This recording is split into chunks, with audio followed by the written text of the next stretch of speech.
एका टायमाचं जेवण नाही केलं तरी चालेल मला, पण मग आता हे काम नाही राहिलं पाहिजे. मग काय लगेच कपडे भिजत घालायला घेतले. बाबूची चादर पण काढली होती आज धुवायला. मग मिस्टरांच्या पॅन्टमध्ये बघते काय भेटते का, पण नाही, मिस्टर जरा जास्तच हुशार आहेत. मग इकडे बाबूची एका साईडला मी ब्लँकेट त्याची भिजत घातली आणि मग बाहेर आले. मग बाहेर आल्यानंतर तर काय बघते तर काय साहेबांनी कारनामा करून ठेवलाय. काय ना काय कामं वाढवायची कामं केलीच पाहिजे साहेबांनी. मग काय दुसरी बेडशीट चेंज करून घेतली मी आणि लावली. आणि याचं काय आपलं मध्ये मध्ये मध्ये मध्ये चालूच असतं, नुसतं परेशान करतो मला. काय ना काय चालूच असतं.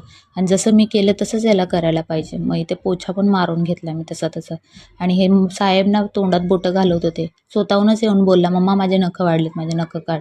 मग मी त्याचे नखं काढायला घेतले आणि नखं मला हाताचे काढायला दिले त्यांनी, पाय पण दिले स्वतःच. बोलतो, "मम्मा पायाचे पण नखं काढ." मग इथे पायाचे नखं काढले आणि मी दमले असायला पाहिजे होते, तर मला वाटतं तोच दमला. तो झोपून गेला डायरेक्टली.